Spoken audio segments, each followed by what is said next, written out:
welcome to Daybreak Live Extra on Dominion Television. It's Friday, the 13th of March, 2026.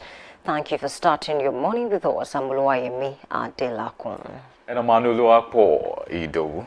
And I am Samson Balogun. We are glad to have you join us as we bring you the conversations shaping the day. We begin this morning with political developments stirring debate within Nigeria's legislative space.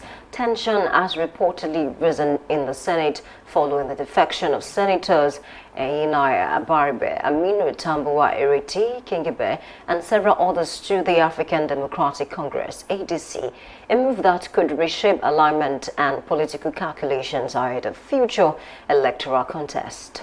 After our opening conversation, we'll bring you the weather report, helping you plan your day across the country, followed by Daybreak News, where we'll take you through national stories making the rounds in the country, Nigeria, this morning. All right, then it's time for newspaper headlines and analysis, where we examine the narratives dominating today's front pages.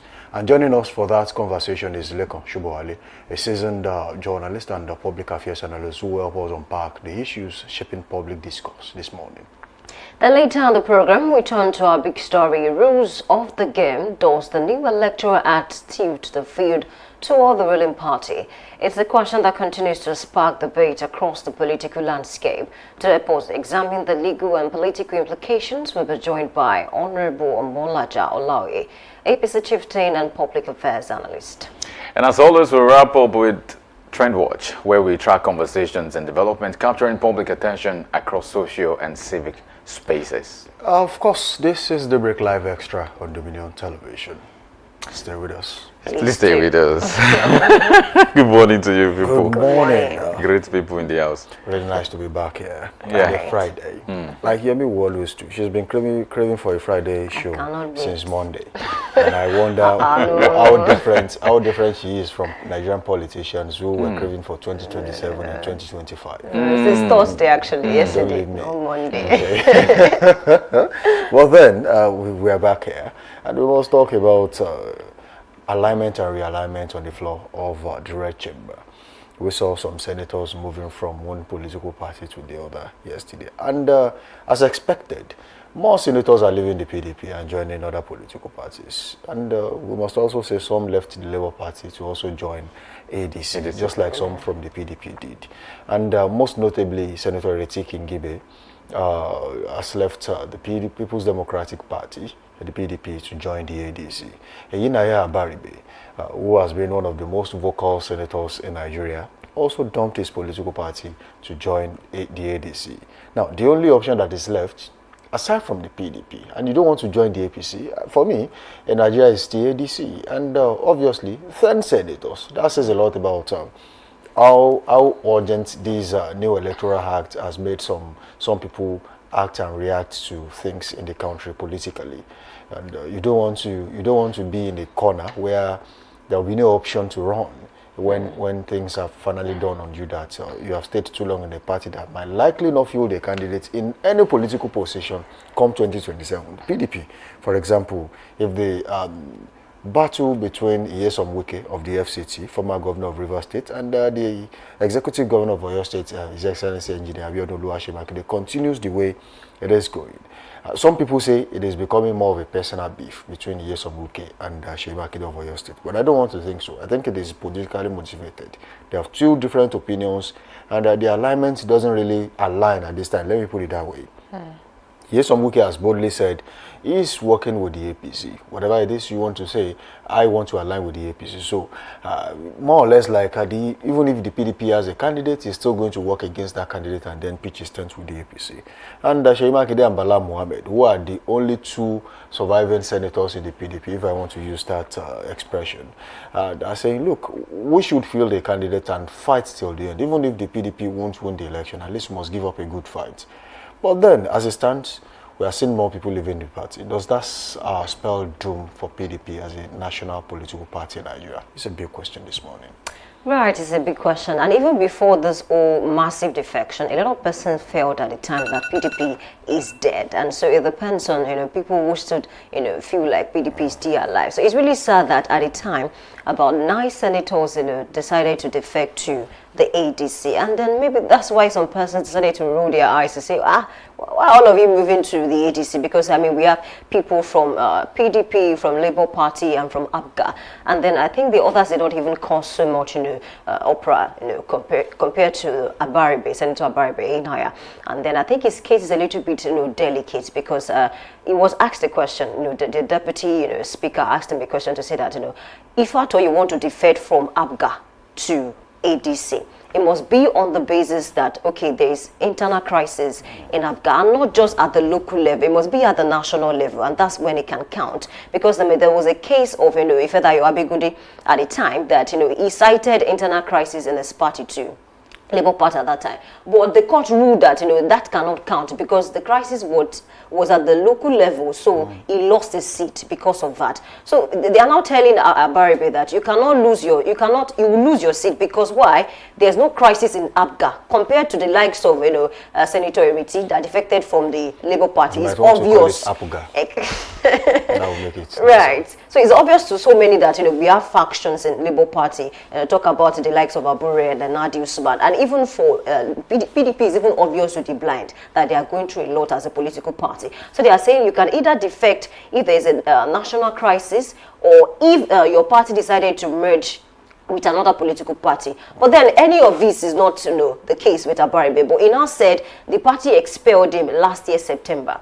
And on that basis, that's the reason why he's defecting to the ADC. Because, I mean, if the party can decide to expel you, it simply means they don't care whether they sponsored your election or not. They want you out. So this is the issue now. And of course, the Akpabio and the others are now asking him to prove that indeed ABGA actually expelled him, because, I mean, according to Akpabio, he has no idea that he was expelled from ABGA. So why is he coming out to say he wants to defect now? So I think what is actually obtainable in the Constitution says that you can only defect, just like I mentioned, if there's a national crisis or if your party decided to merge with another political party. But now that Abaribe is coming out with another point, according to Section 66, subsection 1G of the Nigerian Constitution, that is what is obtainable. But he's proving another case now. So it's left to Abaribe to now prove to beyond reasonable doubt exactly that indeed ABGA expelled me, and if a party decided to expel me, what else? They don't want me in the party, so I have to leave. So I think that's the only way he can retain his seat,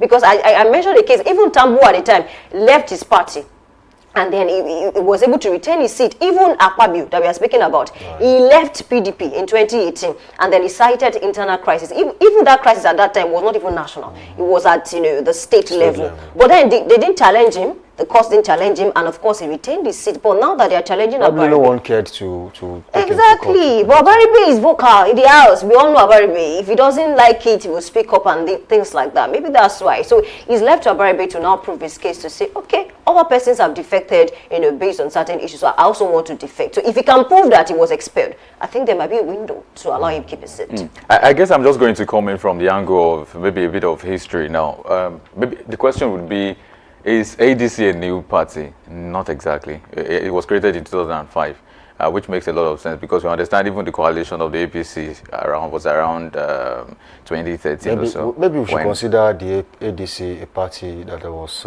rebranded, okay, and repainted. Yeah, that's exactly one way to look at it, and to also consider why there's a bit of noise around the ADC now, because some are already guessing it could be a political opposition, a party that is stronger. Compared to the people in crisis, that of course the Labour Party and then the PDP. So some are saying, especially because we have some notable figures in the party now. Talk about Atiku Abubakar, Peter Obi, David Mark, Aruf Adegbeshola, and quite a number of persons too. Because those people are pulling their weight, really. They are trying to do a lot of things. Because obviously, why would you? The question would have been that, okay, if you are defecting from APGA, from Labour Party, from the PDP, the next move should have been the APC, which everybody is doing. But these guys are not doing the same, because they are seeing a chance for a third leg, like we used to call it now. Maybe this is the second leg, because I remember one time people were requesting for where is the third leg in the political party system or structure of the country. But my issue here is this: if this party has been in existence since 2005, what structures do they have in place? Because I know for one, structures win elections. Not just structures, I mean structures that can get you the numbers, structures that can get you into the grassroots systems and get what you want to get out of the people. those are the things that can win elections. But again, maybe it's a question of, do we think the likes of these political warheads inside the party, the ADC party, have enough structure, have enough capacity, have enough stability to win any of this? Because we understand also that, of course, even with this defection, they still have quite a number of ways to, to also get to break even, right? They still have a lot of distances to cover, in this election 2027. But maybe all people are expecting that if they can really do the opposition game and play the opposition game very well, maybe they will also have something to say. But no, maybe I was trying to look at how many reps they have in government, how many representation in terms of numbers, House of Reps and all of that, but I'm not seeing so much. But we cannot tell. I remember Yemi was saying I think maybe last week, she was alluding to the fact that we've not seen the best of defections because something might still shock us. And I think for a lot of people, this is a shocker, that lawmakers are trooping into another party that is not the APC. I think that's where the shock is for me personally, to say, why are you not going to? Because we also understand that there can be a point where the APC can be so congested that anybody that is coming would have to count the cost. That, am I really going to be sustainable, doing this? Am I going to have a sustained period of reign, as it were? You that's a way to count it, to say, is it possible that you come 2027 and maybe after 2027 won't be my lot? Maybe my lot no go be another kind of lot, will be like lots where the Bible, we don't really get what it's supposed to get. But that's exactly the conversation for some people, to say, if I want to defect to the APC, does it make sense? Now, ADC makes a lot of sense for a lot of people now, and this is why.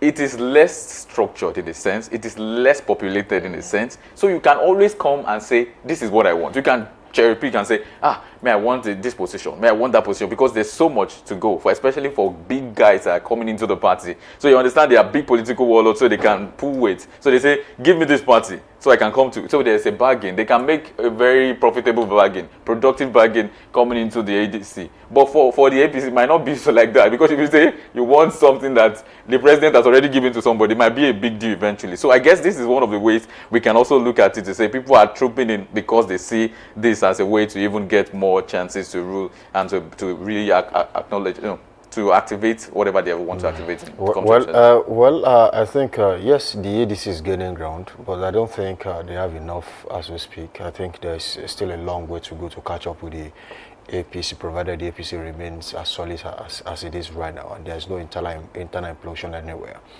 But we must also understand that most of these lawmakers who are moving from their political parties to join the ADC, some of them do not have that golden card to return or go to the APC.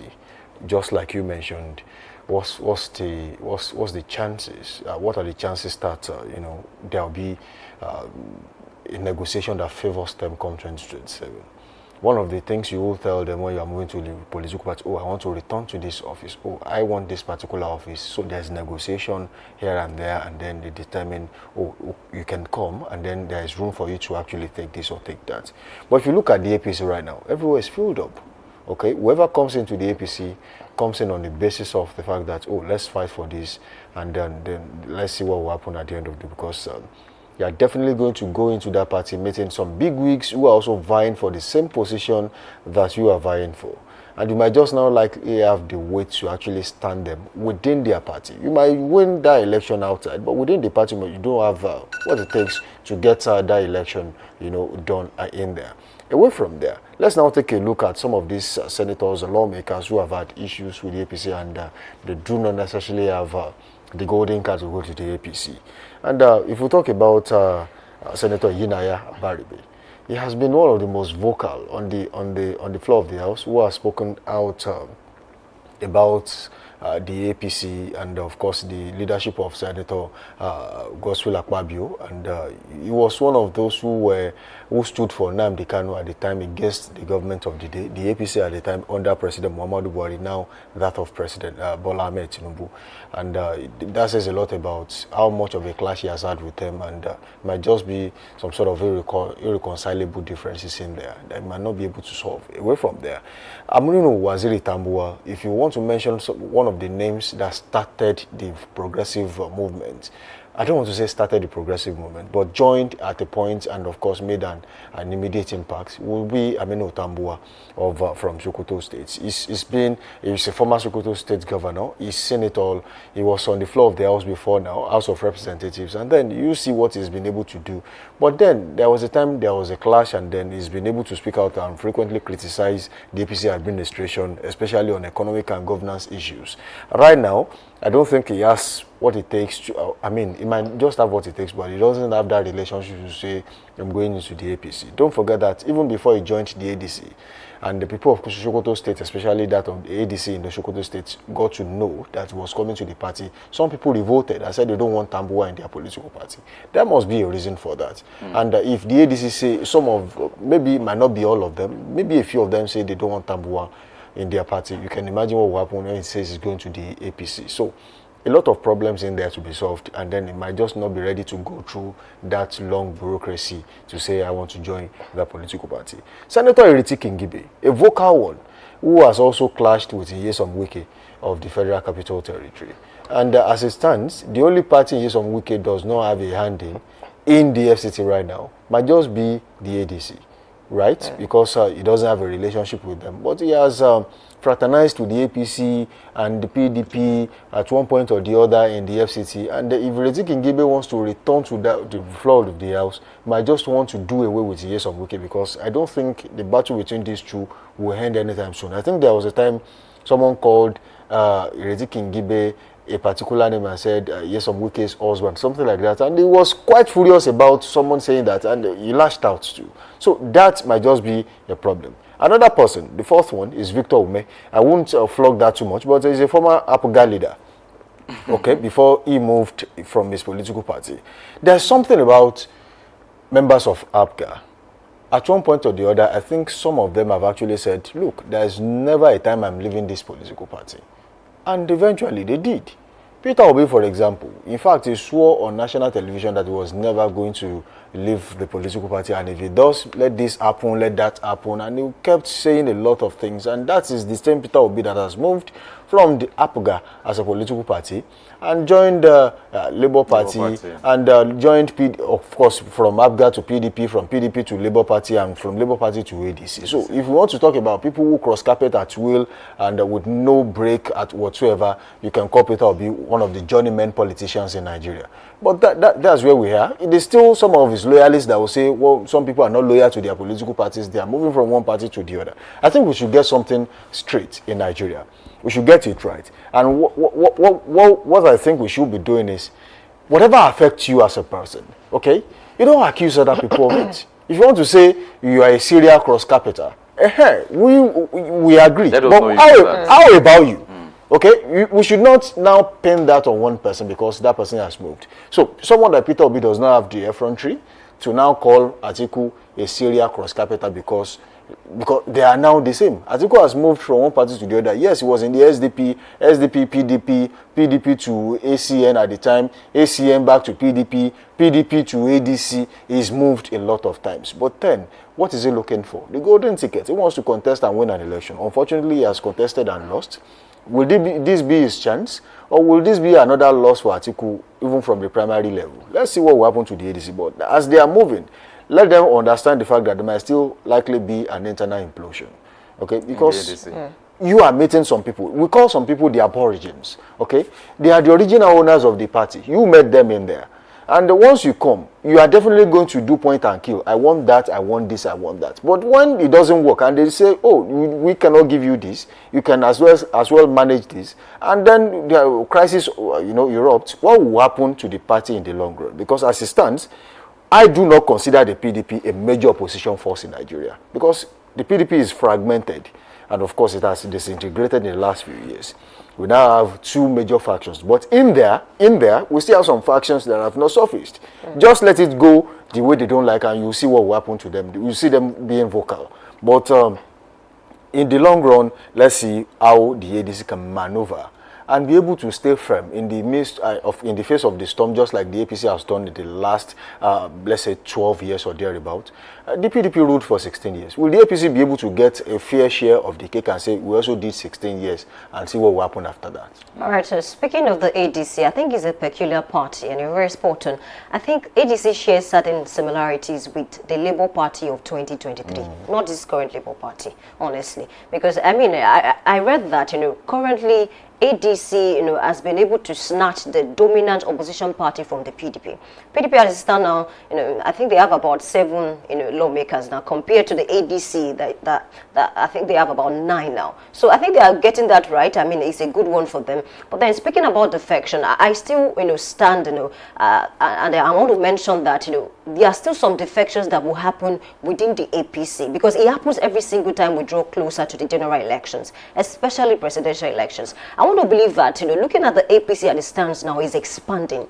Some politicians that we don't even expect might leave the APC for the coalition party, and then I don't think it will shake APC, because so many persons feel like Jagaban knows what he's doing. It doesn't matter who decides to leave; he will still keep his party in check. And I think that is what PDP lacks. Look, in 2014, when Tambuwal left the PDP alongside the likes of Atiku, they walked out of the convention. And then later on, the likes of Atiku still came back. So people will always leave when they feel like he's not going to favor them, because at that time, I think PDP is suffering from zoning problems. Because even in 2014, the major reason why some of these people left is because they decided to zone presidency to the south. And that's why some persons will say, the likes of Ofino will say, oh, Jonathan was greedy in 2014. He ought to have left, he served, why did he contest again? So these are the issues. I want to believe that, if you look at the ADC as a party now, majority, or let me say the popular advocate of Labour Party at that time, they are moved to the ADC. Maybe that will count for something. But then another major problem, just like you both have mentioned, is interest. And then who is going to take the ticket at the end of the day? And one more thing is, PDP is good at one thing. They will support you, but at the end of the day, they will work against you. I'm telling you, most of them went on national TV to say, okay, when we told them, let's zone to this place, they said, no, we work against them, and we are good today. So I don't want it. If ADC should adopt that same system, and it's the beginning of doom of that coalition, I'm sorry. Because if they cannot toe the part of ACN, CPC, what they did in 2014, I'm not sure they can be able to achieve anything tangible in the next general elections. Of course, good luck to the opposition party, but as it stands now, I want to believe all of them should go and take a daughter and a pen and begin to jot down things from the APC. How are they doing is that, we have just 2 governors left in the People's Democratic Party. I don't think it has ever been this bad. I mean, for opposition parties. 2 governors that are not returning to office. And both of them are not even agreeing. Bala Mohammed, is not ready to reconcile with Wike. Makinde on the other hand, his body language, maybe in a way, might want to still reconcile and get the party in order. But Bala is not even having it. He doesn't want to hear anything. But these 2 governors are not returning to office. Exactly. They have nothing to lose.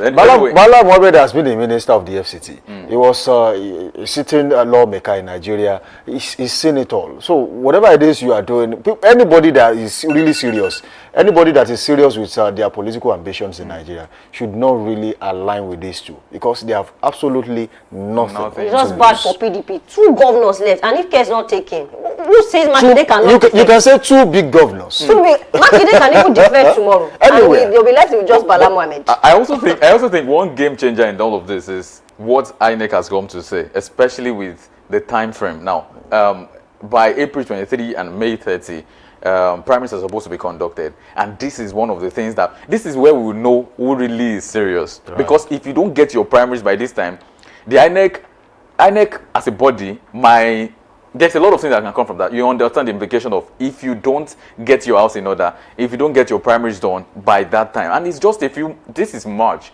The April 23 is just a few days to that time. So, I mean, a lot of parties are still doing a lot of defections, which is okay. But I think, for one, if there's a party that we can mention now that has, maybe the structure, because their chairman, the APC chairman, has come out to say, Uganda has said a lot of things about their primaries and all of that they already have a lot of things in plan. One, PDP does not really have yet. ADC, we are expecting something now. Maybe a lot of people now say, okay, so let's start this movement. Because this is going to be a game changer for them because of this short time. This very short time might mean so much for them that if they don't get it. So one of the ways I'm going to look out for any party that is ready to do well is that they should get their primaries settled in just a month. But otherwise, there's going to be problems for the party. Well, for the PDP, I don't think that is actually possible because when you look at the situation of things, The factions.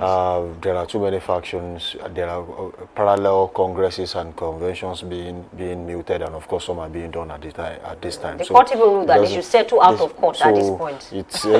The court has seen it all. They feel like it's too much of a problem for them. In fact, one of the judgments they gave was that you cannot repackage old case for us to now give a fresh judgment. So it means that the court is tired of what the PDP is bringing to the table. However, I still believe, lastly before we go, that we should get to a stage in our electoral act that once you have contested a primary in a particular political party, you cannot go anywhere. Just stay there. Okay, that's your party for the year, and once the election is done, you can now move to wherever you like. So it won't be like okay, you have moved from one political party. Once they are done with their primaries, you see that you don't have a ticket, you now go to a lesser party. You feel like, okay, from here I can actually bully them financially or with my structures, and then say I'm taking the ticket from you, so that every party will now have a level playing field. Let's all have our primaries almost at the same time, so more or less like an election, because it's now indirect primaries or consensus. So let's have it at the same time, just like it is done all over the world. That you cannot say I contested primaries here and then I'm going there to contest another primary for the same election. What are you looking for? What is lost that you are looking for? Okay, let's take weather report on this show this morning, and let's help you plan your day. And as it stands, we'll be starting with the ancient metropolitan city of hospitality, Ibadan. And what does the weather say in Ibadan as we speak? Ibadan southwest, it says weather is on an average of 26 degrees Celsius today. But right now, it is around 29 degrees Celsius. It rises further by 2 degrees Celsius to 31 degrees Celsius later in the morning. Partly cloudy, humidity at 1%. And of course, it will be around 35 degrees Celsius in the afternoon. It will be mostly cloudy and humidity maintains 1%. It will drop drastically to 20 degrees Celsius in the evening, remaining mostly cloudy with humidity rising to 9%. And overnight, it drops by 2 degrees Celsius to 26 degrees Celsius, partly cloudy, and of course humidity at 3% in Ibadan, southwest today. And from Ibadan, we cross to Abeokuta, North Ogun. Weather feels like 29 degrees Celsius. Later in the morning is expected to be around 31 degrees Celsius, partly cloudy around 1%. In the afternoon, we have 36 degrees Celsius, mostly cloudy around 16%. And in the evening, we have 29 degrees Celsius, mostly cloudy around 23%. And overnight, it drops further to 26 degrees Celsius, partly cloudy around 3%. And that's where we are for Abeokuta. And from Abeokuta now to Ilorin, Kwara State today, the weather is fair at 26 degrees Celsius across board. And later in the morning, it starts at 31 degrees Celsius, expect to be very sunny right there. But in the afternoon, there's a slight change of 6 degrees Celsius increase to 37 degrees Celsius with a promise of isolated thunderstorms at 30% humidity, perhaps a chance of rain. And also in the evening, it drops to 28 degrees Celsius, expected to be partly cloudy at 2% humidity. And overnight, it drops by 3 degrees Celsius to 25 degrees Celsius to be partly cloudy in Ilorin, Kwara State today. All right, weather right now in Ekiti feels like 24 degrees Celsius. There will be a rise later in the morning to 29 degrees Celsius, while being partly cloudy with humidity at 1%. But there will be scattered thunderstorms in the afternoon, and temperature rises to 32 degrees Celsius. And humidity rises drastically to 56%, and it drops to 25 degrees Celsius in the evening. It will be mostly cloudy with humidity also dropping to 5%, and overnight it is relatively close to that of the evening at 24 degrees Celsius. It will be cloudy, humidity at 4% right there in Ekiti today. From Ekiti, we cross to Lagos, and weather feels like 34 degrees Celsius. Later in the morning is expected to be around 31 degrees Celsius. Partly cloudy around 2%, and in the afternoon we have 32 degrees Celsius, partly cloudy around 3%, and in the evening it drops to 29 degrees Celsius, mostly cloudy around 2%, and overnight it drops further to 28 degrees Celsius, partly cloudy around 3%. And straight to Port Harcourt, River State, weather is at 22 degrees Celsius across board in Port Harcourt today. And in the morning, it starts at 29 degrees Celsius, expected to be partly cloudy in that time of the day. And of course, in the afternoon, it remains the same at 29 degrees Celsius. But now it's expected to be mostly cloudy at the time. And evening, it drops by 5 degrees Celsius to 24 degrees Celsius. Expected to be mostly cloudy, and it remains mostly cloudy as well overnight at 22 degrees Celsius, dropping 2 degrees Celsius down to 22 in Port Harcourt, River State today. Of course, let's take this one from Osogbo this morning. Weather in Osogbo currently feels like 24 degrees Celsius as we speak, and it rises by 6 degrees Celsius to 30 degrees Celsius later in the morning to be partly cloudy, and humidity will be at 1%. And by afternoon, it rises further to 34 degrees Celsius, and a promise of scattered thunderstorms right there in the afternoon, with humidity rising to 50%. And there will be a drop to 26 degrees Celsius in the evening. It will be mostly cloudy, with humidity also dropping to 14%, and overnight it will remain mostly cloudy, weather dropping to 24 degrees Celsius, humidity at 3% right there in Osogbo today. And from Osun, we cross to Owerri Municipal. Weather feels like 24 degrees Celsius in the morning, and later is expected to be around 31 degrees Celsius. Still in the morning, partly cloudy, around 2%. In the afternoon, we have 33 degrees Celsius, mostly cloudy, around 24%. In the evening, we have 26 degrees Celsius, mostly cloudy, around 13%. And overnight, it drops to 24 degrees Celsius, mostly cloudy, around 9%. And that's what we have for Owerri this morning. And from Owerri now to Suleja, Niger State, at 25 degrees Celsius, the weather will be averagely partly cloudy in that region. And in the morning, 31 degrees Celsius, expected to be very sunny right there. And then it further increases to 36 degrees Celsius, increasing by 5 degrees Celsius to become mostly cloudy in the afternoon in Suleja, Niger State. And in the evening, it drops to 29 degrees Celsius, expected to be partly cloudy. Then it drops much further by 4 degrees Celsius to 25 degrees Celsius in Suleja to remain partly cloudy today. All right, still talking about weather this morning. We take this very one from the Federal Capital Territory, and that is Abuja. Right now in Abuja, weather currently feels like 25 degrees Celsius, and there will be a rise to 31 degrees Celsius later in the morning. It will be sunny, zero chance of humidity right there, but it will be mostly cloudy in the afternoon, and it rises by 4 degrees Celsius to 35 degrees Celsius, and humidity takes a turn and rises drastically to 24 degrees Celsius. And by evening, it drops to 29 degrees Celsius. It will be partly cloudy right there, and of course humidity at 3%. And overnight, it drops further to 25 degrees Celsius, mostly cloudy, with humidity maintaining a balance of 3% right there in the FCT today. And from FCT, we cross to Kaduna South this morning, where the feels like 25 degrees Celsius. And of course, later in the morning is expected to be around 31 degrees Celsius, partly cloudy, around 0%. In the afternoon, we have 35 degrees Celsius, mostly cloudy, around 6%. And in the evening, it drops to 28 degrees Celsius, clear, around 1%. And overnight, it drops further to 25 degrees Celsius, clear, around 2%, and that's what we have for Kaduna this morning.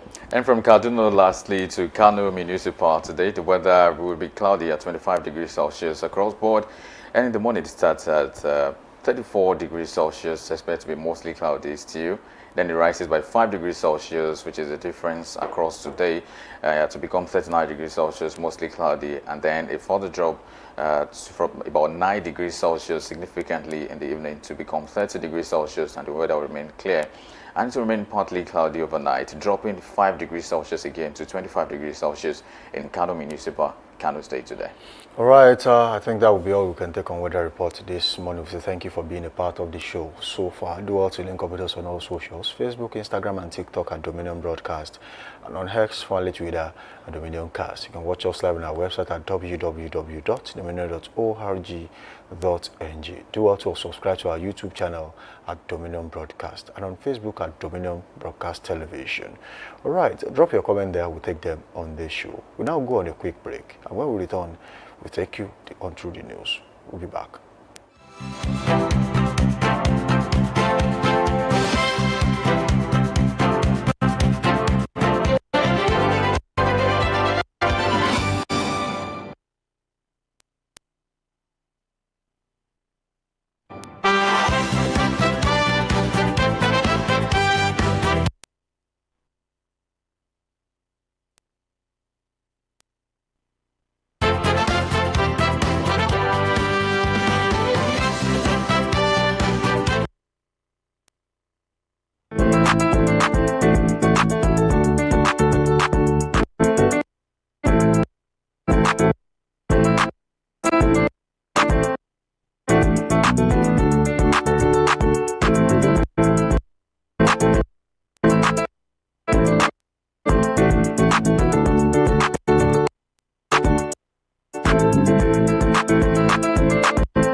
Need a professional space to bring your vision to life? Dominion Television Studios offers state-of-the-art facilities perfect for your next broadcast, commercial, corporate video, or live event.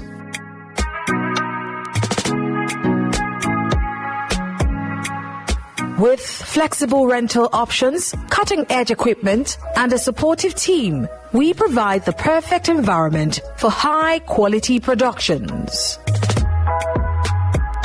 Unleash your creativity.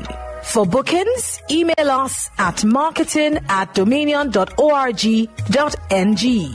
Call us on 0705 506 1061 or 0916 101 1061. Check us out on Instagram, Facebook, LinkedIn, and TikTok at Dominion Broadcast and on X at DominionCast.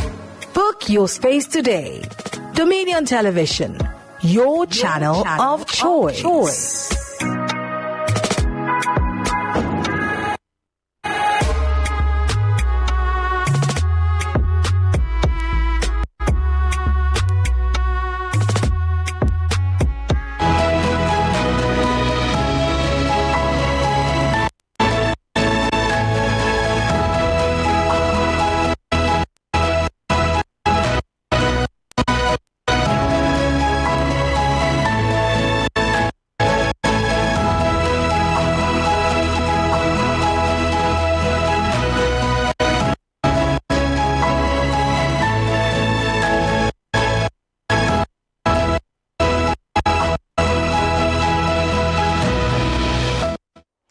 Hello and welcome to Daybreak News on Dominion Television. My name is Anoluakbo Idobu.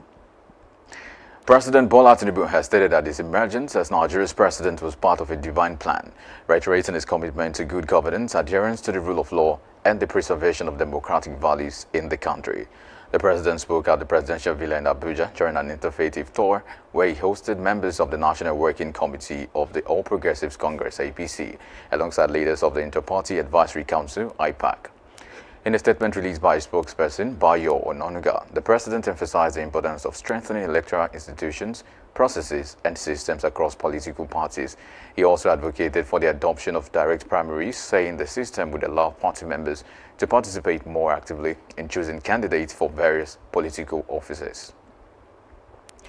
The House of Representatives has directed its Committee on Finance to interface with the Joint Tax Board, the Nigeria Revenue Service, NRS, and relevant state inland revenue services to develop a harmonized national framework for the timely issuance of tax clearance certificates (TCC). The House also urged state inland revenue services across the country to ensure the tax clearance certificates for pay-as-you-earn payee employees in both the public and private sectors are issued not later than 3 months after the end of the preceding tax year. Presenting the motion, Adedayo Balogun argued that millions of Nigerians in both the public and private sectors who faithfully fulfill their tax obligations through the payee system rarely receive their tax clearance certificate due to delays by relevant tax authorities. He therefore advocated a clearly defined timeline for issuing TCCs to payee employees.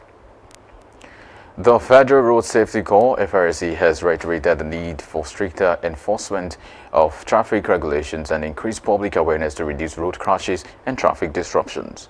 This formed part of discussions on Dominion News program, The Agenda. Our reporter Damilola Taudu, who monitored the program, has the details.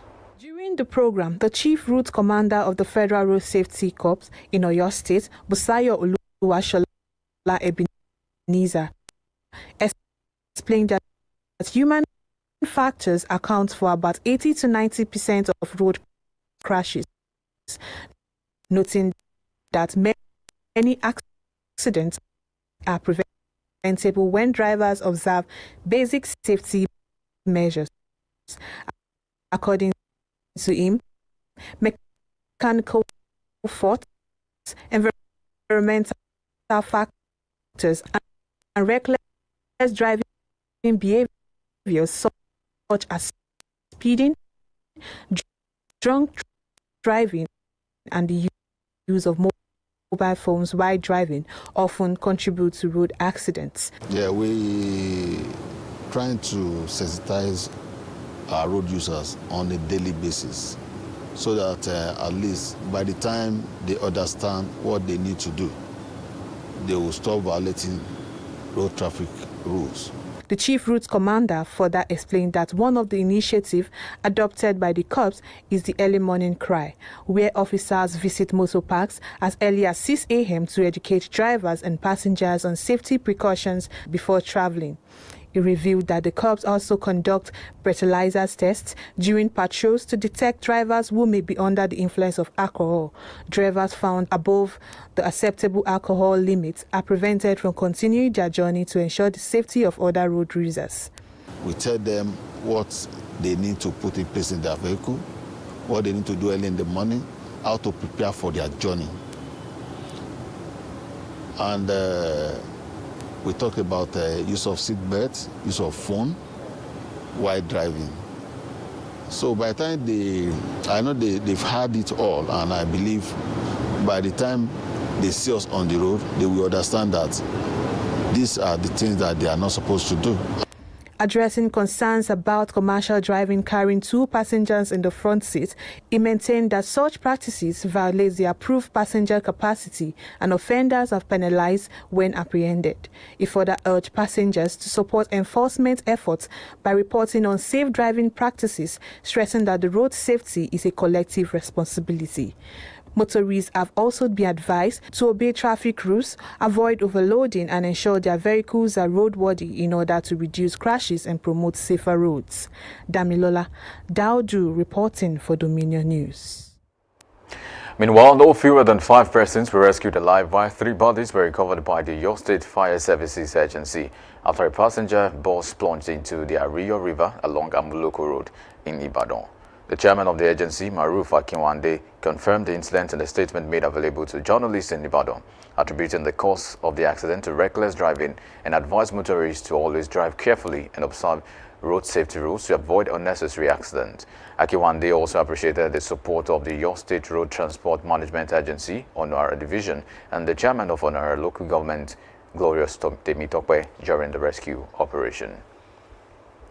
The Oyo State Police Command says about 300 applicants have so far been screened in the ongoing recruitment exercise for 50,000 police constables nationwide. The command spokesperson, DSP Olayinka Yolade, disclosed this in an interview with newsmen, noting that the screening exercise, which began on March 9, 2026, has been progressing smoothly and will end on April 18th. Meanwhile, the chairman of the Police Community Relations Committee, Zone 11, Otsumba Obafemi Arowoshola, and the Oyo State Chairperson, Ambassador Esther Adegbenjo, commended the police for the exercise but warned local government against issuing certificate of origin to non-indigents. Out of 10,045 applicants from Oyo State, 5,061 were shortlisted for the screening. And in business, the Chief Executive Officer of the Association of Power Generation Companies, Dr. Joy Ogaji, said that Nigerians have to face a worsening epileptic power supply as electricity generation companies threaten to halt supply over a 3.3 trillion naira federal government debt. According to her, the country, which currently depends on supply from thermal plants powered by gas that manage to generate only 3,334 megawatts of electricity to the national grid as of Wednesday, is suffering gas shortages. On the accumulated debt the federal government owed the Gencos, Ogaji said it had grown to 6.8 trillion naira as of the end of February 2026. However, the Minister of Power, Adebayo Adelabu, who spoke through his spokesperson, Bolaji Tunji, said the matter is being treated in collaboration with the Minister of State for Petroleum Gas, Ekperikpe Ekpo. The current electricity supply situation has generated concerns among residents and businesses as households struggle to cope with, while business owners lament the negative impact on their operations. In this report, Taiwo Olanrewaju takes a closer look at the current electricity supply situation in Ibadan and its implications.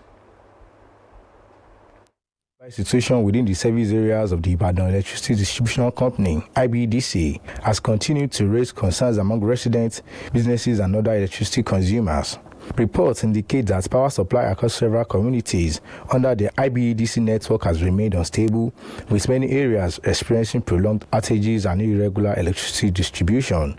The development has affected daily activities as households struggle to cope with limited electricity, while business owners lament the negative impact on productivity and the rising cost of operations. Facing the problem with this electricity compared to my own case now, I'm in band A, but the problem is that when it is around 10, they never will take the light, even till 7 o'clock, they will not bring the light. So it's really affecting us in terms of production, the output, and in terms of expenses. We are really spending much on productions now. I have a shop now. We used to have a sales of 4 packs of Coke in a day. A sales of 4 packs of water in a day. Now we are just selling maybe 6 bottles because there's no light. It's not hiked. The weather is hot. People could not even take something cold. So it's really affecting sales a whole lot. Reacting to the situation, the senior communications officer of IBEDC, Frank Williams, said the present challenge is temporary, assuring customers that efforts are ongoing to restore stable supply. The present situation is not our making, and we are not casting any blame, apportioning any blame to anybody here, but we're just talking about the reality. The reality is that at the generation end, there are issues of huge debts. I mean, even IBDC is in debt. We are running this business because of customers not paying adequately. We are running because there are still energy thefts. We are running because there's still some vandalism. We are running into debt because there are still apathy to payment. Then, at the generation end, there is a serious acute shortage of gas. I want to add another one. There's increasing demand for energy. You know, we have moved a lot of customers into Band A.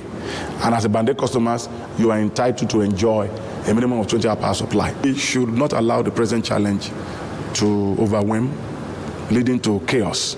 For many Nigerians, a stable and reliable electricity supply remains critical to economic growth, industrial development, and improved quality of life. Taiwo Olanrewaju, reporting for Dominion News. And finally in sports, Noni Madueke said Arsenal can be satisfied with the result against Bayer Leverkusen in the first leg of the UEFA Champions League round of 16 clash. Arsenal fought back to secure a 1-1 draw after Robert Andrich gave Leverkusen the lead for the host. Much later, Kai Havertz converted an 89th minute penalty won by Madueke to level the score and give the Gunners a valuable away result. Madueke, who came on after the hour mark, said he remains focused on contributing to the team, whether he starts or comes off the bench. He added that he believes his skill set brings something unique to the side and expressed gratitude for the opportunity to play for Arsenal. And that's about it on Daybreak News. You can visit our website on www.dominion.org.ng to watch us live and interact with us. You can also follow us across our social media platforms on Facebook, Instagram, TikTok, YouTube, and LinkedIn at Dominion Broadcast, and next at Dominion Cast. And as Daybreak News, I am Anu Luakpo Idowu. Thank you for watching.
welcome you back. Thank you for staying with us this morning. This is newspaper headlines and analysis. I'm Uluwayemi Adelakun.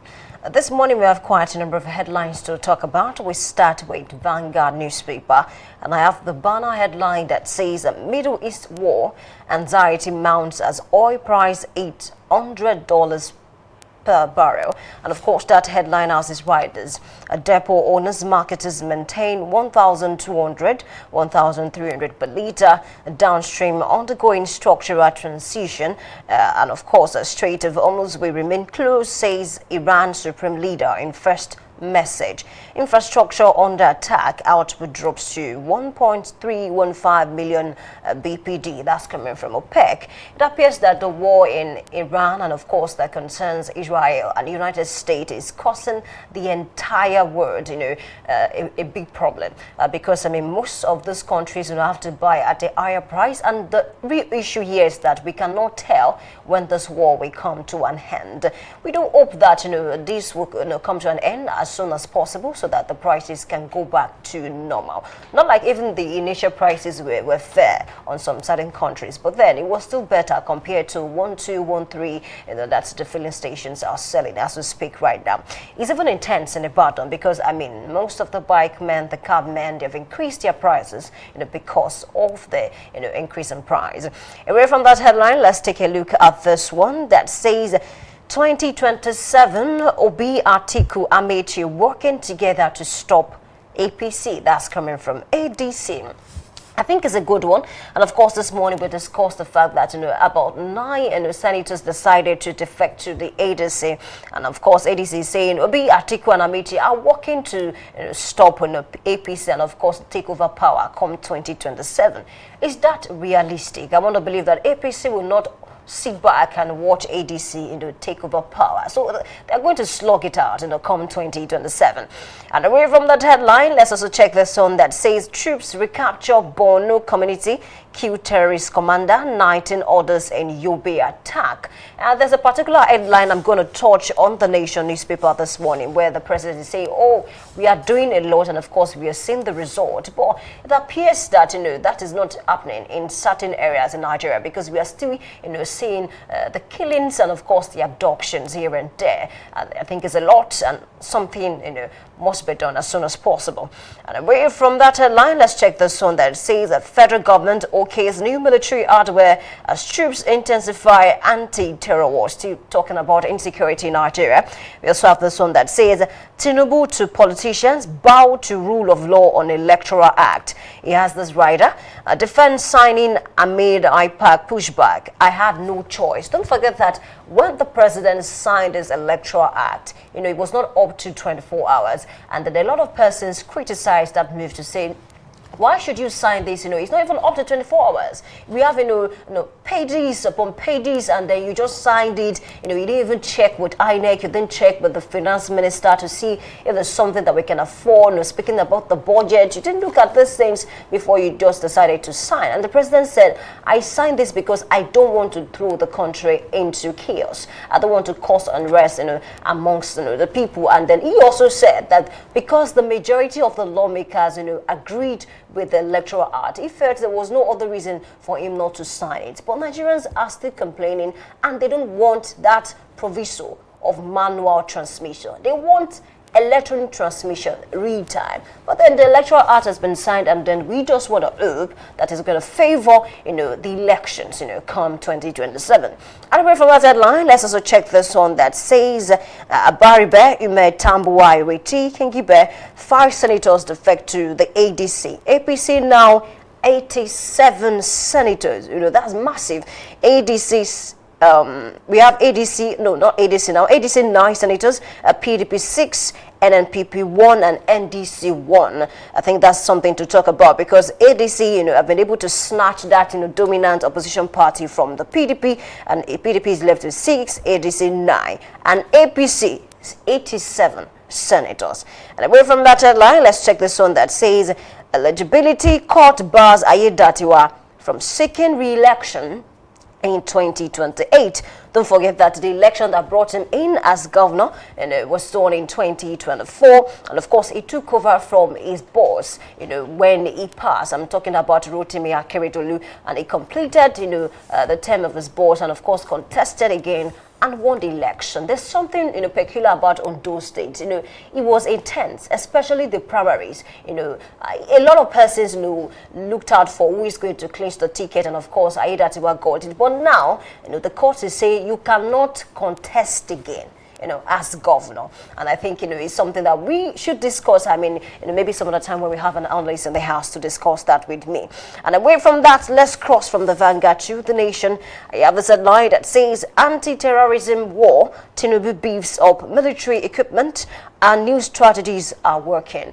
Are they really working? I think that's one thing we need to talk about, because even apart from that, the United States is also doing a lot to help our security apparatus to ensure that they reduce this insecurity that has eaten deep into the fabric of the nation called Nigeria. Away from that, let's also check this one that says ADC replaces PDP as dominant opposition party in the Senate. We've spoken about that already, but will this really count for something in the next election? Does this mean that the ADC has what it takes to actually take over power from APC in 2027? Don't forget, this is how APC as a party started. It started as a coalition as well. We had CPC, we had ACN and some other minor parties. They merged together and formed the APC, and then they played their game so well and they took over power in 2015. Now this is another coalition party. But speaking about, I really do not like to compare, but now when it comes to politics, you have no choice but to compare. If you compare this coalition with that of APC in 2015, yes, there are similarities, but there are differences too. And I think the differences outweigh the similarities. But good luck to these political parties come 2027. Away from that, let's check the one that says reps to probe the oil wells dispute between Ondo and Ogun. I think it's something that really should be said, because we don't want issues between these two states. And away from that, let's cross to the Guardian newspaper, and I have this headline that says, how fatigue, poor accountability make medical mistakes routine. I think one thing that we really should speak about is the fact that you really need to rest when it is necessary. And away from that, let's also talk about this one that says agency criticizes Tinubu over democracy is a game comment.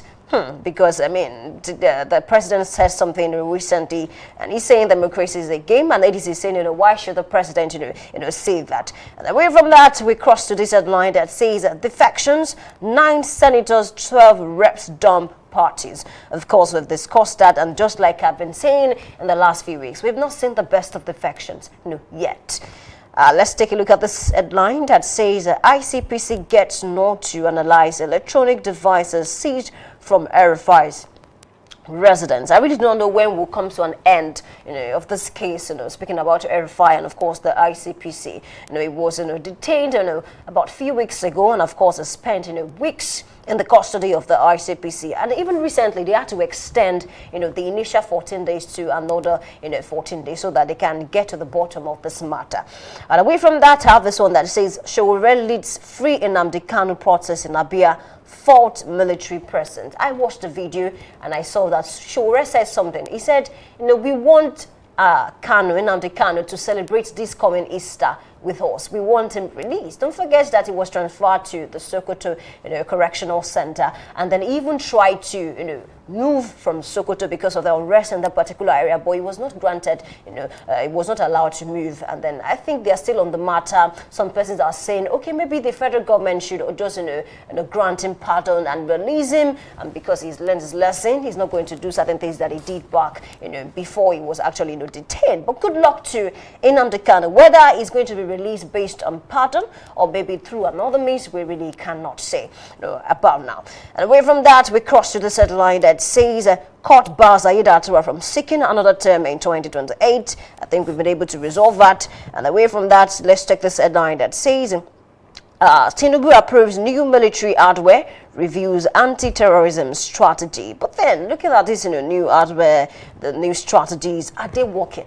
I think that's one question that we need to talk about, because we are still reading about people being killed across the nation. Talk about, I think recently, even in Jubilee, I read the particular story that someone was arrested and then allegedly they think is a bandit, and then later, the following day, the people that reported the case and, of course, took him to the police officer said that they released the man. And then they stayed to process, because they feel, why should you release a man? If at all you want to release him, can you conduct proper investigation? And then the protest was massive, and they are not going to agree, things like that. And why should you release a bandit according to the people who staged the process? I think certain things should be put in place to ensure that we get it right. Speaking of security in this country, let's cross from the Guardian to the Nigerian Tribune this morning, and I have this line still talking about the unrest in the Middle East. Middle East war disrupt fertilizer supplies, put food security at risk. Iran's new supreme leader vows revenge, orders Strait of Hormuz closure. We are monitoring fuel price volatility. That's coming from FCCPC. When will this end? And then, if care is not taken, it might actually damage the price of food in the market, and it's not good for the nation, because at some points, the price of rice, the bag now, reduce a little bit. But looking at this whole, inflation around fuel, it might just go up again, and it's a problem. It's not good for us. And then, speaking about insecurity, is not actually, helping, the farmers to go to the farm. There was a case that someone shared with me and said this particular man went to the farm close to his house and he was beheaded. The farm is actually close to the city, but it was beheaded. So these are the issues.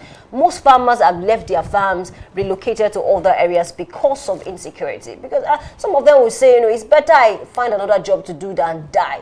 Being a farmer, just trying to provide maybe food for my family or sell to other people. It's a problem. If we can get it right, speaking about security, I think, we can improve, the quality and then the quantity of the food products that we can get as a country. I think it's a fine place to leave it this morning. A big thanks to you. We've spoken about quite a number of headlines, from the faction party, of some persons, some politicians, from the PDP to the PDP, Labour Party, and of course ADC to the ADC now. And of course, we have also talked about insecurity. We've talked about the increase in price of fuel. I think these are the issues this morning. Thank you for being a part of this segment. We need to take a short break. And when we come back, we move on to the big story. I'm Oluwayemi Adelakum. Please stay with us.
Need a professional space to bring your vision to life? Dominion Television Studios offers state-of-the-art facilities perfect for your next broadcast, commercial, corporate video, or live event.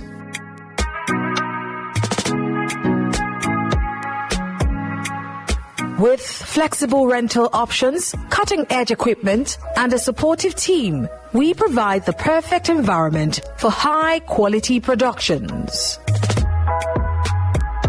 Unleash your creativity. For bookings, email us at marketing@dominion.org.ng. Call us on 0705 506 1061 or 0916 101 1061. Check us out on Instagram, Facebook, LinkedIn, and TikTok at Dominion Broadcast and on X at DominionCast. Book your space today. Dominion Television, your channel of choice.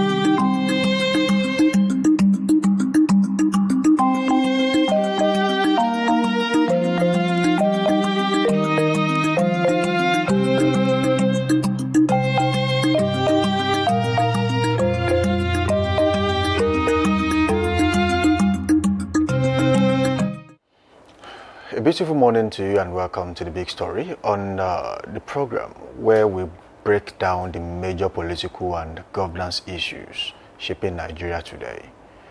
As the country gradually moves towards the next electoral cycle, conversations around Electoral Act are once again taking center stage. Elections are the backbone of democracy, and the rules guiding those elections often determine how fair, transparent, and competitive the political environment will be. But a key question many Nigerians are asking is this: do the current electoral rules truly guarantee a level playing field for all political parties, or do they inadvertently favor the ruling party that controls the machinery of government? Today on The Big Story, we examine the implications of the current electoral framework, the controversies around recent amendments, and what it means for democracy, opposition parties, and voters. And to help us unpack this issue, we are joined in the studio by Honorable Omola Jaolaoye, an APC chieftain and public affairs analyst, and Lekan Shobowale, who is a seasoned journalist and public affairs analyst. And we'll be taking a critical look at these issues. Nigeria's electoral framework has evolved over the years, often shaped by lessons from previous elections. The Electoral Act remains the legal backbone that governs how elections are conducted, how votes are counted, and how disputes are resolved. And in recent years, debates around the Act have intensified, especially after the signing of the electoral reform aimed at improving transparency through measures such as technology development and electronic transmission of results, and clearer guidelines for political parties and candidates.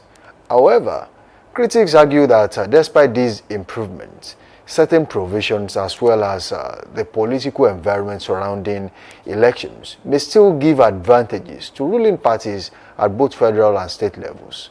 They point to issues such as control of state resources, influence over institutions, and the power of incumbency as factors that can shape electoral outcomes. Now, let me take this very quickly. Supporters also have their say. And the supporters of this current framework, on the other hand, insist that the Electoral Act has strengthened Nigeria's democracy by making elections more credible and transparent than in the past year. So, the topic this morning and the main question is, does this Electoral Act really have some sort of influence from the ruling political party in Nigeria?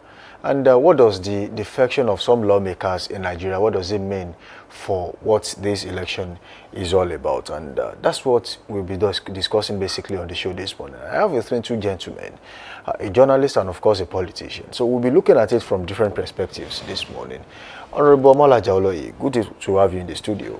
Samson, good morning to you. Thanks for having me today. And viewer home, good morning to you all.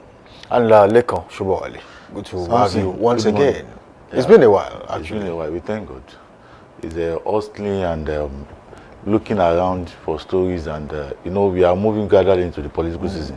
Right. So, and we have to go back to the field and do it the way we used to do it, like 2023, so we are now moving to 2027. So, as a journalist who has witnessed and covered a lot of elections, you've seen the new Electoral Act. Yes. So what is your complete overview? In a nutshell, what do you think of the new Electoral Act? Well, I think for me, the new Electoral Act have its own advantages and disadvantages. Opposition leaders, opposition figures have complained about one or two things about the new Electoral Act. They talk about manual fallback option. They want 100% electronic transmission, which I think for this time it may be impossible. And they talked about restriction on the movement of politicians. That you are in APC and you have to be in APC. It is not that you lose APC primary and then you move to another political ADC party. or PDP, which I think is good, because something like this limits elections litigations. We have seen it happening in Rivers State during the time of Rotimi Amici. You all remember what happened between when Rotimi Amici won the primary, Omeya won the election. Omeya was sworn in. They reverted to the court. The court pronounced Rotimi Amici as the governor of the state. They removed Omeya. All these things are like an interruption to our democratic governance. So, in this new amended electoral act, it's a good thing. So you understand? They are talking about, a sole means of identification. In the new electoral act stipulated that it recognizes only NIN. You understand? It's no longer talking about Nigerian passports, driver's license, because all these things, they believe all these things can still be falsified, can still be forged. But they are talking about the compressed timelines, electoral timelines. You understand? I heard the likes of Atiku Abubakar and Rotimi Amici saying that the INEC is trying to tilt towards the ruling party, that the time frame is not too short, so much. But I understand the argument. I'm not a politician, I'm a journalist, but we watch events and we observe events. In PDP as of today, there are so many crises, there are so many issues. They have moved from appeal court. They are planning to go to Supreme Court. Why some are saying they should reconcile. And we have election next year, January, February next year. So, and we are in March, less than 10 months into the election. And we are still having internal crisis, internal litigation. You don't have the time. Same thing with ADC. Some are saying they are in ADC. They are not yet registered member of ADC. And all these people are going into 2027 election. The APC is on ground. They are fully set. They are fully ready. They are the ruling party. So they have almost everything in their favor. But the opposition parties are saying that we are looking towards, having like maybe a year plus for 2027 election. That the time frame is too short, so that they can also have time to rearrange their home, plan well, organize and reorganize. But as the thing is now, take for instance in Osun State, PDP is not having any candidates. In Ekiti State, PDP is not having governorship candidate. These are the fallouts, and this will be the likely fallout. The result of the fallout they are having in some of the future elections. Okay. So you understand? All right, yes. Honorable Omolaja Oloye. The stage is set. The Electoral Act has been signed. INEC has swung into action to say that the election is conducted. But then, is the field truly level for all political parties in Nigeria? The field is really level for all the political parties in Nigeria. It's so unfortunate when you see a lot of complaint. You expect complaint. Well, a lot of people refuse to learn from the past. Like somebody like me, for a very long time, I read, what's it called? The Constitution of Nigeria like a book. And why the Electoral Act was expunged from the Constitution is for the fact that they knew that the act of election is always changing with time. And the Constitution is always too cumbersome when you want to change the Constitution. But it's easy to change the Electoral Act because it's just the act of the Parliament. That is why it was easy for Nigerians whenever there's going to be any change in the election. Like my colleague said, it is estranged that the people must be notified, the political party must be notified 360 days before election. Now, when they are now complaining about the short time, that the time has now been changed, they must know that President Bola Ahmed Tinubu reduces from 360 to probably about 300 days now. Because this is what happened 2019, when Buhari want to sign Electoral Act. Because he said, if this Electoral Act is being signed, it is not going to be useful for that election because of the time frame. That is why he said it's going to be used for the next election.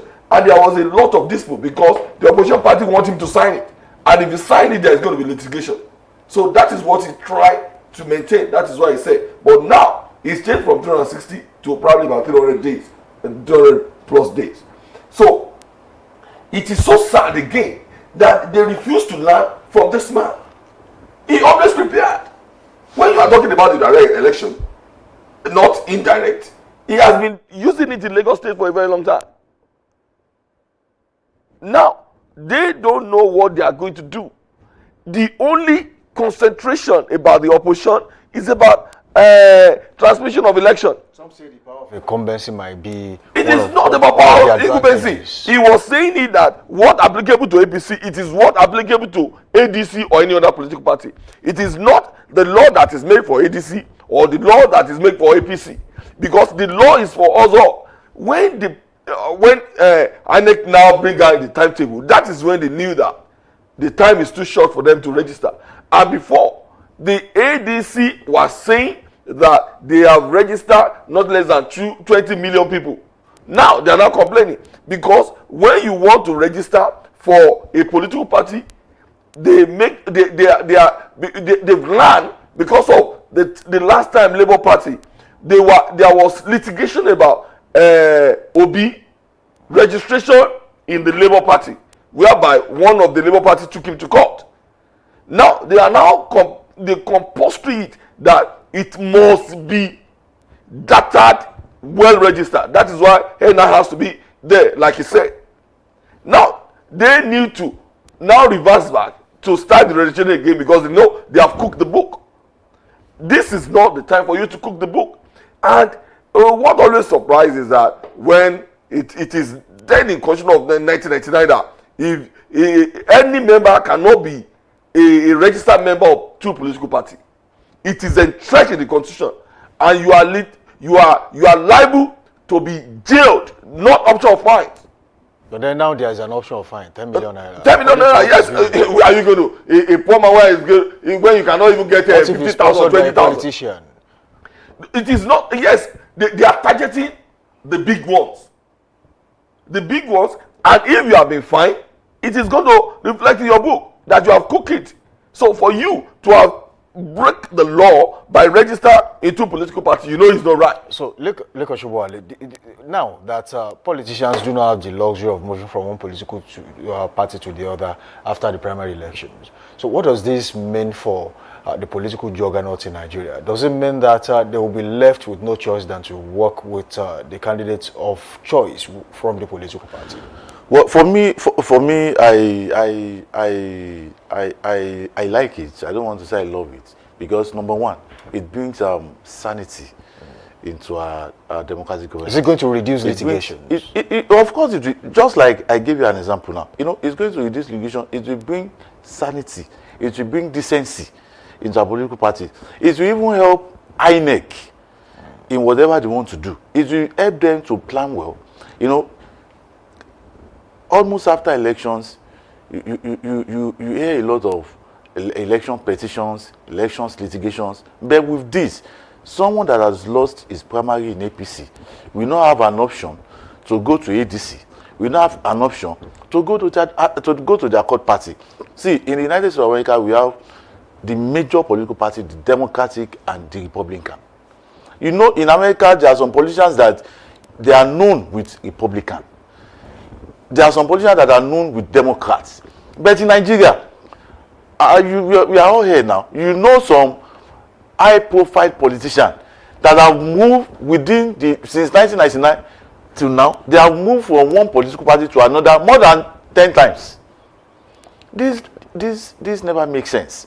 So with this law now, you know, it's just a gradual process. You know, it's just a gradual thing. We are getting there. With this law now, there will be a kind of, you know, it's like a caution that stay wherever you are and let's make this thing work. Okay, Honorable Molaja, some say INEC is still vulnerable to political pressure. Do you think this new electoral act will give them a little bit of strength against political pressure when the election finally comes? I don't think it's going to be like that. But before I really comment on that, I would like to buttress this point. But if that law about register a political party whereby you cannot jump from one political party to the other, if the direct primary is not being introduced, I don't think it's right. Because people just want to lose. If they lose, they know they lose gallantly.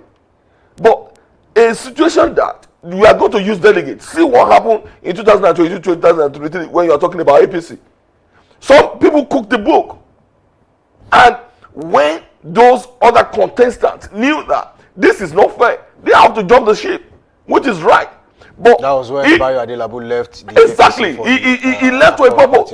He knew that if it is going to be normal playing ground that is being given to everybody. If that is the case, who should control the structure of the party? Because whoever controls the structure decides who becomes the delegate. Thank you very much. It is not about delegate anymore. It is not about delegate because the book now is not going to be cooked. A lot of members have registered, and whenever there is going to be a primary, all those registers is going to be tendered. So it's for you now to know how you are going to manage people. Probably you are going to beg them. Unlike last 2019 election, where you see a lot of people, they have generated different names and with number from INEC, and they can be able to call you directly and beg you. That is what we need. We need the populace, the people, the citizen, to be able to decide the fate. Now, see what happened in the United States of America as well. What 2018 election of Trump was the last one was the most, largest turnout of voters in America. You see a lot of people close to Republican because they knew they loved the rhetoric of Trump and register in order for him not to be cheated out, because they knew that there are some big people in that Republican party that doesn't like Trump face. That was the first election, and a lot of people register. This is what we need. Once we can get that, we are going to get free and fair. What happened to somebody like Adelabu is not going to. When you lose, why do you have to complain? You have to agree with people. It's either you work against them, and the party whip is there that is going to punish you accordingly. Now, Lekoshuwale, people have raised concerns about the fact that the court has decided more winners in the election than the ballot itself. And that is too much of litigations. We have a new electoral act. And some on the other hand are saying the beauty of an election is when you are aggrieved, you get to court, you go to court. Some are saying the electoral act has actually stopped that. Do you think they're actually on the right path, or this is just a level of mischief from their end? Well, for me, it's not even the issue of electoral litigation. It's not even after elections. Even, I was saying you were discussing a few days ago, and I was saying that it's so sad that our political parties, our politicians have to resort to court to settle some of their internal crises. Look at even ADC, even PDP, all these factions that are in court. It is now the court that determines the fate of politicians, even in their political party, not to even talk about election. I know in Nigeria, you know, in our political trajectory, you observe that, you know, like from 2007 up, you understand that Adams Oshiomhole, you know the history of Adams Oshiomhole, you know the history of Kayode Fayemi, you know the history of Aregbesola, all of that. So, you know, the court has been the one determining this before now. But, you know, gradually, we are moving out of that phase. And that's one of the reasons why, for me, you know, I'm not a politician. I read the new electoral act, and I appreciate, you know, like 1-2 of it. You understand? You know, when you are talking about, now it's going to be direct primaries. You understand? Just like our guy said here, that as far as you are a member of the political party, as far as you are a registered member of that political party, then you go out and decide who the flag bearer will be your leader. That is democracy. And, you know, in the other hand, consensus. You understand? You know, of course, the leaders, the stakeholders of the party can sit and decide, okay, let us look at it in order to avert crises, you know, in order to manage issues, in order to, you know, to resolve, at least to some extent, post-elections, you know, conflict. Let us decide. You understand? Let us reach a consensus and decide who our flag bearer will be. So, and, you know, in doing most of these things, you know, you reduce the power of the courts. You reduce electoral litigations. Because when you lose, you know, you lose gallantly. You understand? Some is, okay, look at in 2019, yes, in 2018, you know, we were with the former Oyo State Governor, Senator Abiola Ajimobi. You know, we are on our way to, you know, everybody, we all believe, you know, as journalists, we are reading what was happening then. And we all believe that this is going to be the flag bearer of this party. Then on our way to the Lake Consalami Stadium, you know, the governor convoy had a diversion, you know, and we were there, you know, we were there for like an hour plus. And immediately the governor stepped out. The story changed. And by the time we got to the Lake Consalami Stadium, the story has changed finally. And that's why that's where you Chief Nija Akintola, you know, Dr. Assis Adedutan, you know, they were so furious.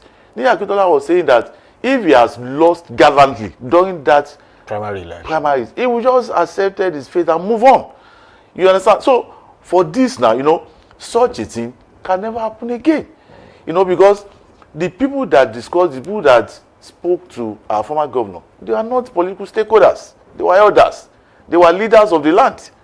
So it is either from the political stakeholder or members of the political party. So, Honorable Babalola Oloye, do you think this will now bring back the money back politics that so many people are saying should be abolished in Nigeria, where the highest bidder takes it all? If you can pay everyone that will vote, then you buy the ticket, and nobody will hold you responsible for that. Money is part of politics, because when you are talking about journalism and when you are talking about media exposure, it is not cheap. That is why you are going to see, like, and then buying voters too. I don't know about buy vote. I don't know about buy vote. I know election is not cheap. That is why they must create a platform, because it is well entrenched in the constitution that party member must be a donor. They must be donating. If you like someone, you can bring anything you have in your account or in your purse and give it to them. That is what we need. Like we are talking about the litigation, that the court still needs to decide a lot of things, because the court is the final place whereby a dispute can be settled. It was done when you are talking about Al Gore and George Bush sometimes ago, when they have some electoral dispute. At the end of the day, some people even refuse to learn. That is where you are going to see some of the aspirants displaying fake certificate, which is not right. It is being said that if you have to tender a fake certificate, it is the job of the political party to make a research, extensive research, before they present you. And when you do what is wrong, that means the party is going to be expunged from the election that is going to take place when your election is not nullified. And there are some people that's going to be like Trump, where even when they win, they still want to challenge it. Because it's not happened in the last election against Biden. When he was disputing it, he took him to court. until the court said that I have forgotten the name of that state that he was looking for probably 11,000 votes. I don't know how he's going to be able to find that. So the money, you cannot separate money from elections, because some people that are going to go to the field need to be mobilized as well. Now we have it so good. Before, they are going to snatch ballot box, or they are even going to beat you, and they are going to be stuffing your a printed ballot paper when you are present. But now people need to be wooed. Before you can woo them, it is not going to be cheap. Let's realize that. It might also cost you money too. If you can find it, if you can beg people for it, what do you think is happening in Nigeria? After the primary, when you have different kind of candidate, there's some money back that is going to hijack them. Forget, you don't see them anymore. State governor, where president, the money bags are those that are going to hijack them. But if they make it to be too conspicuous, I think when we get to that bridge, we are going to cross it. Okay. But for now, you can't separate money from politics. When we get to the bridge, it's there in the new electoral act that they peg it. I think governorship election, I think 1 billion or 2 billion. It's there. I think some trillion when you are talking about our president election. It's there in the new electoral act. When we get to that bridge, just like Honorable Malaji Olawi said, we'll cross it. But then, just to talk about what you just said, I think that in 2019 it was David Leon that won an election in Bayelsa State. Yes. And because of mistakes on the names and of the deputy, I think that was Bill Barakuma at that time, and then they were kicked out of, and Joe Ejiri was sworn in. It was a date with the election. Less than 24 He was already hours. practicing 24 hours. what he would do the next day in the stadium, yes. And then he was called at the stadium, and stadium. that you are no longer going to be sworn in tomorrow to be someone else. Now, these are petty mistakes being made by political parties. So, whose job is to properly screen candidates so that we don't get to have this back and forth about, oh, the name is not correct, oh, you went to so institution instead of that. Whose job is it to make sure that that is not the headache of an average Nigerian after the election? It still falls, within the power of the political party. In a political party, there are guidelines, there are outlines, that there are timetables, schedules of electoral activities. Okay. On Monday, you purchase your form. On Tuesday, you fill your form. On Wednesday, you submit your forms.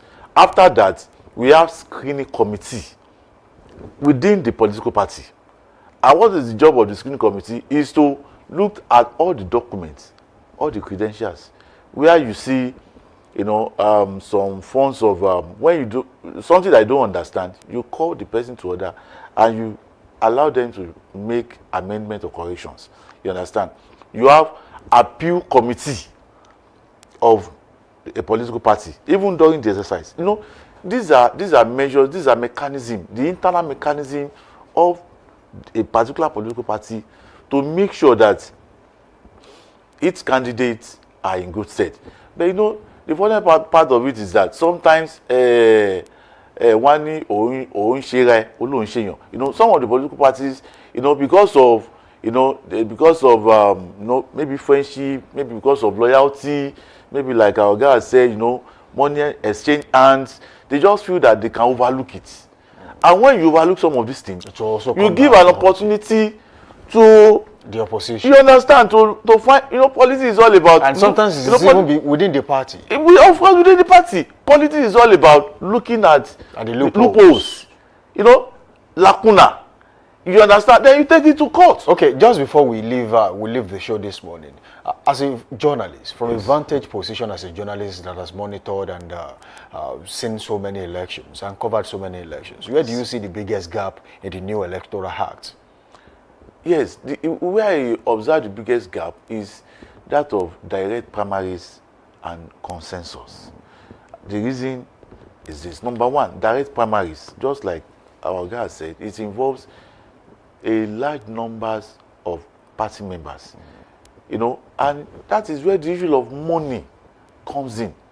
You cannot, he talks about party members donating, that was during the times of Babashi, Babafemi, that was when we heard about political parties having cards, donating to their political parties. Who is doing that now? Money bags. So, you know, it depends on what you have in your pocket that determines which position. You want to be the governor of a state and you are going into direct primaries. It is all about money.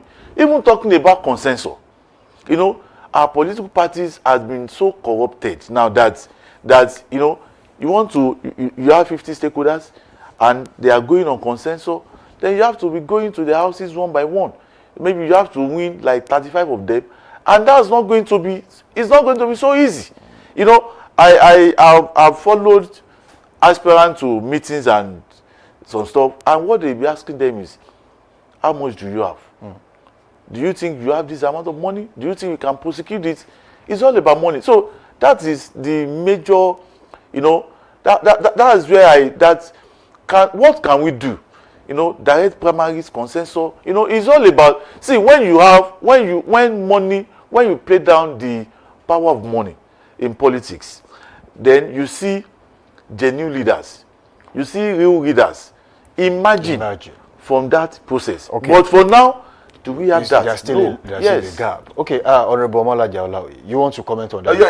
Please. Like you said earlier, there is no ignorance in law. Let the political party that field on, irregular name or no, whatever, or face certificate, let them pay for it.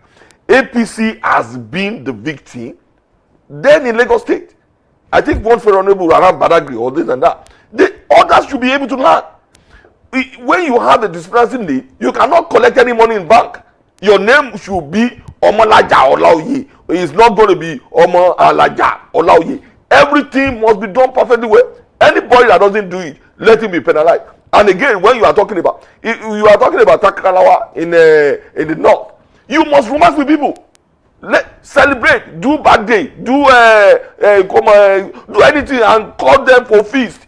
If you do that, not only money alone, but people must be able to know you. Direct primary is the best that can happen to Nigeria. Anybody that doesn't do it, let them export them from the whatever. I love the direct primary. I want it. I love it. All right, Honorable Omolaje Olaoye, thank you for being a part of the show this morning. And Leko Shubowale, it's really nice to have you back on this desk to talk politics and issues that bother on the development of the country, Nigeria. Now, as Nigeria continues to deepen its democratic journey, the integrity of the electoral process remains central to public trust in governance. The rules guiding elections must not only be fair, but also must be perceived by citizens as transparent and credible. Whether the current Electoral Act strengthens democracy or subtly advantages those already in power is a debate that will likely continue as the nation moves closer to the next election cycle. But what is clear is, however, that strong institutions, vigilant citizens, and open political competitions are essential ingredients for a healthy democracy. I want to sincerely thank my guests this morning, Honorable Omolaje Olaoye and Lekon Shubowale, for sharing their insights with us on this show. And thank you for watching The Big Story. I'm Samson Balogun, wishing you a pleasant morning. But of course, you should stay with us as we'll continue to examine the issues that shape our country and nation. Up next is Trend Watch. We'll be back.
Need a professional space to bring your vision to life? Dominion Television Studios offers state-of-the-art facilities perfect for your next broadcast, commercial, corporate video, or live event.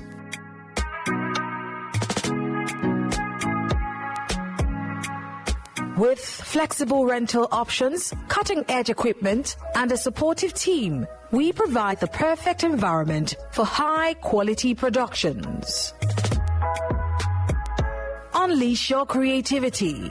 For bookings, email us at marketing@dominion.org.ng. Call us on 0705 506 1061 or 0916 101 1061. Check us out on Instagram, Facebook, LinkedIn, and TikTok at Dominion Broadcast and on X at DominionCast. Book your space today. Dominion Television, your channel of choice.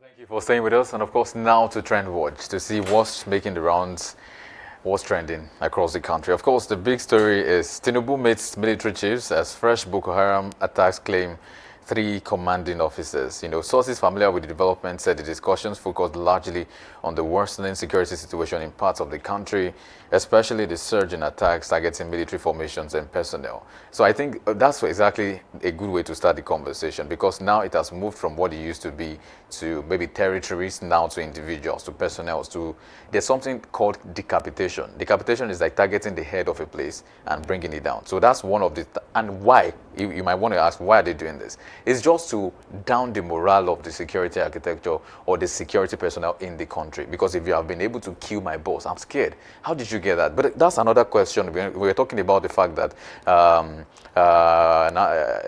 Nasir El-Rufai was taken into questioning about how he said someone tapped into the NSA's communication system, and a lot of that. So you can see that there's an information gap, there's a leak somewhere also, because if military formations are set in a way that if their head is going, there's a lot of security that is attached to that, just to protect him and maybe other personnel as well. So now it has moved from going to territories to distort or to disrupt the activities of territories, to claim territories, now to claiming people, claiming personnel and military heads in the country.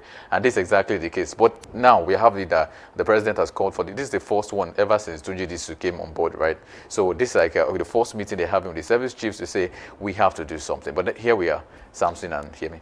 Right, it's really sad, and I don't know how we got. I recall there was a time that one of these terrorists, wore the uniform of a top officer, and then he made a video with it, and you wonder what is really going on. I really do believe that yes, the president and the security operatives are trying to do a lot, but maybe it's not enough. And then look at this attack. I watched a video recently, and then Sheikh Gumi said that every time he visited these people, the security operatives will always follow him.